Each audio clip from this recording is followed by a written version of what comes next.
Okay, so you guys have sent us a pretty wild mix of articles and posts about this Akshaya Kubiak, Yeah. reality TV personality, Mm-hmm. self-proclaimed healer, Right. and then convicted murderer.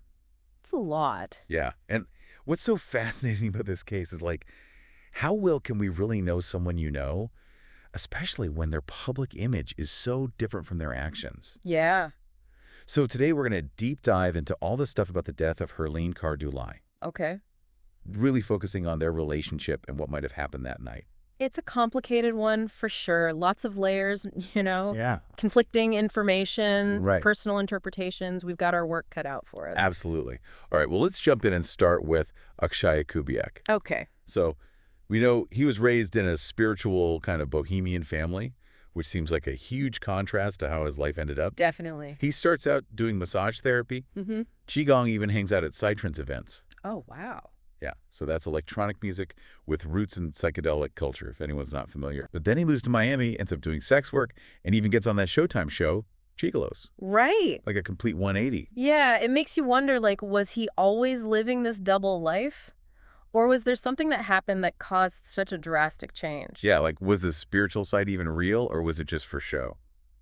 It's hard to say. I mean, even when he was on reality TV, he was building this whole YouTube channel about fitness, and then later he got into giving advice about sex and dating. Like, he knew how to brand himself. Yeah, and his Instagram especially was full of luxury travel, fancy stuff. Oh, yeah, the curated life. Exactly. But then the articles also talk about money problems, failed businesses, and even possible steroid use. Oh, wow. So maybe there was pressure to keep up appearances even if things weren't going so well. Right, and maybe that played a role in what happened. It's definitely something to think about. For sure. Now, while Kubiak was building up this public persona, Herleen's story was completely different.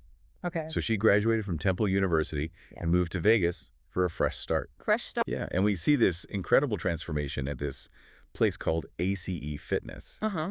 She goes from this shy newcomer to, like, a super confident personal trainer. That's amazing. Yeah, it sounds like she was really dedicated to improving herself. And, in that Refinery 29 article, they quote her friends talking about what a loving person she was and how she wanted to make a positive impact on the world. Oh, wow. It's just heartbreaking to think about all the potential she had Yeah, and how it was cut short. it really is. And to make things even more complicated, she was dealing with depression and maybe even some serious health problems. Oh, no. Yeah, the sources mention conflicting accounts of a brain tumor, which just adds another layer of tragedy to this whole thing. It does, but it's important to remember Herleen as a whole person, not Yeah. just defined by her struggles, just like Kubiak wasn't defined by his successes. Absolutely. So the big question is, how did these two even cross paths? Good question. Seems like they connected through Instagram DMs, but nobody really knows what their relationship was about. Was she a client? A paid companion? The sources mention money issues, and it's not clear at all. It's so strange. It really is. And what's Yeah. even more telling is that Herleen's family and close friends, they didn't even know about Kubiak. So she was keeping it a secret.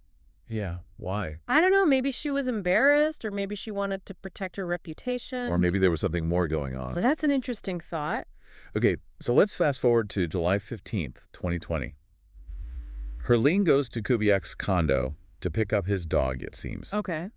They end up taking mushrooms, praying together, and watching Avatar. Sounds like a pretty chill night. Right, but obviously something went horribly wrong. Yeah, so what happened? Well, that's where Kubiak's 911 call the next morning comes in. Oh, okay. He says Herleen had a heart attack and he feels responsible. Okay. But then he starts talking about being in different realities and some Yeah. kind of struggle. Whoa, red flag much. Right? Like, it makes you wonder if maybe he was having a drug-induced psychosis. But it also makes you question what really happened during those missing hours. Definitely. And then when the first responders got to Kubiak's condo, the scene was just awful. Yeah, paint us a picture. Herleen was bruised, covered in blood, and there was candle wax all over her. Oh my God. And right next to her body was a packed suitcase. That doesn't sound like a heart attack at all. No, it doesn't. And then Kubiak makes things even more confusing by telling the police different stories. Oh, really? Yeah, first he says it was a heart attack, then he claims self-defense. Sounds like a cover-up to me. Totally, right? Yeah. But before we jump to conclusions, let's talk about the autopsy report. Okay. Because that gives us a much clearer picture of what happened to Herleen. You're right. It's grim, but it's important to understand the extent of the violence. Okay, so what did the autopsy show? Well, it revealed blunt force trauma strangulation, broken bones, massive internal bleeding, and there were traces of drugs in her system. God, that's horrible. It is, and it totally contradicts Kubiak's initial claims of a heart attack. It points to a really violent and prolonged attack. So what could have triggered such a violent outburst? Let's look into some of those theories, starting with the drugs they took that night, specifically the mushrooms. We know from what Kubiak said that both he and Herleen took mushrooms that night, and those things can be pretty powerful, especially if you mix them with other drugs like steroids, which he may have been using. So a bad trip could have turned deadly. It's possible. And there's this case that's kind of similar, the Jared Wyatt case. Yeah. He was an MMA fighter who attacked and killed his friend while he was on mushrooms. That's scary. Yeah, it shows you how dangerous these substances can be. Right, but this case feels different, doesn't it? Yeah, how so? I mean, Kubiak wasn't just some random guy who took too many drugs. Mm-hmm. He presented himself as this spiritual healer type. Right, right. It's hard to believe that someone like that could be capable of such brutality. Yeah, you've got a point. One of the sources, a website called transam.org, talks about Kubiak being part of the psytrance scene.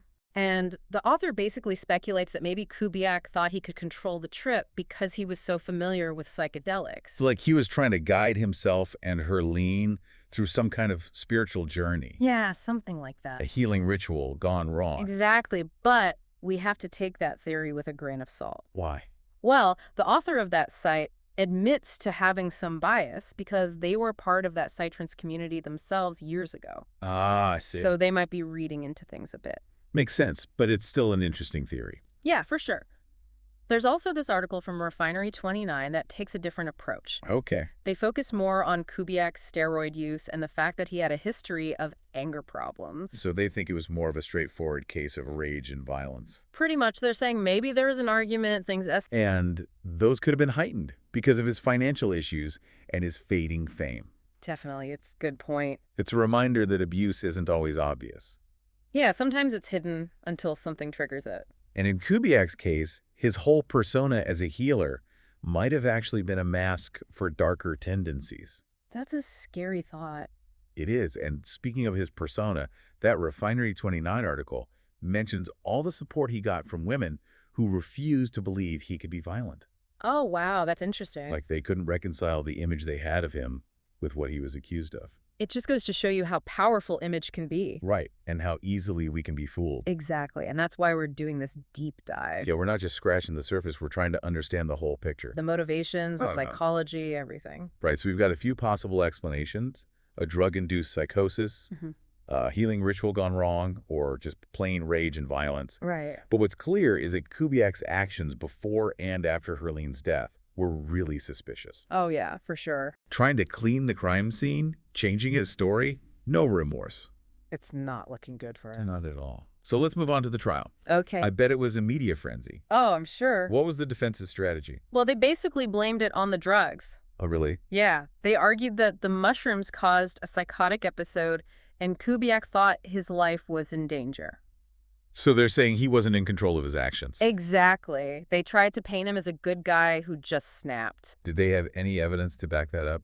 Well, Kubiak didn't testify, which is pretty common in these kinds of cases. Yeah. But they brought in some experts to talk about how psychedelics can affect the brain and how they can trigger psychosis. So they were trying to create reasonable doubt. Exactly. But the prosecution wasn't having it. What did they say? They focused on the violence of the attack, the fact that Kubiak tried to clean up the scene and all the different stories he told. Like they were saying this wasn't just a bad trip, this was intentional. Right. They were saying he was trying to get away with murder.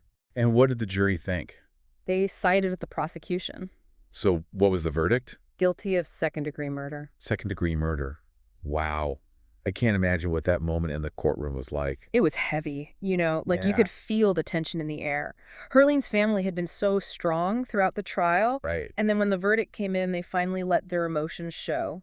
Oh, wow. Relief, sadness, anger, it was all there. But Kubiak, he didn't even flinch. He just had this blank expression on his face. It's like he was in denial even after being found guilty.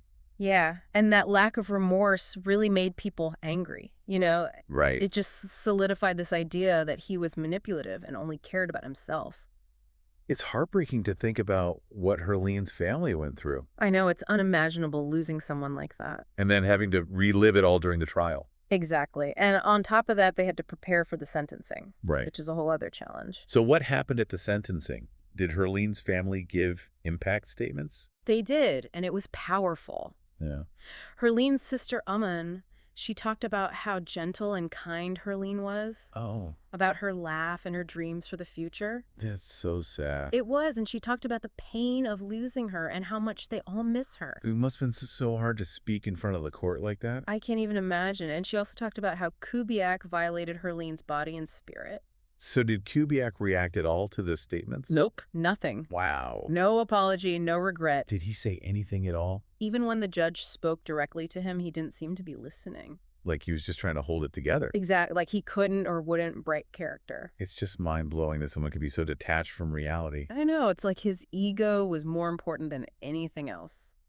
So what was the sentence? 20 years in prison. I can't imagine that's enough for Herleen's family. No amount of time can bring her back. It's just a reminder that justice doesn't always equal healing. That's true.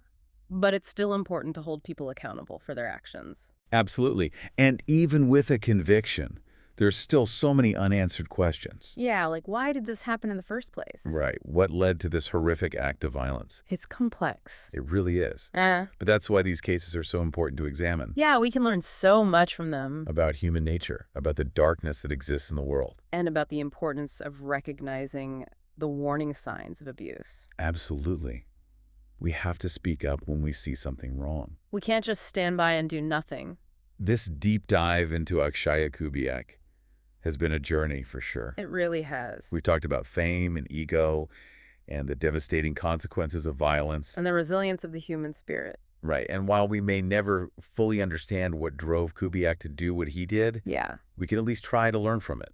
Honor Herleen's memory by working towards a world without violence. A world where empathy is more important than ego. Exactly. And where justice is served. Thanks for joining us, everyone. We hope this deep dive has given you something to think about. And maybe even inspired you to take action. Remember, change starts with each of us. Let's work together to create a better world. A world where tragedies like Herleen's are less likely to happen. A world where we choose empathy over apathy. And where justice truly prevails for all. Thanks for listening.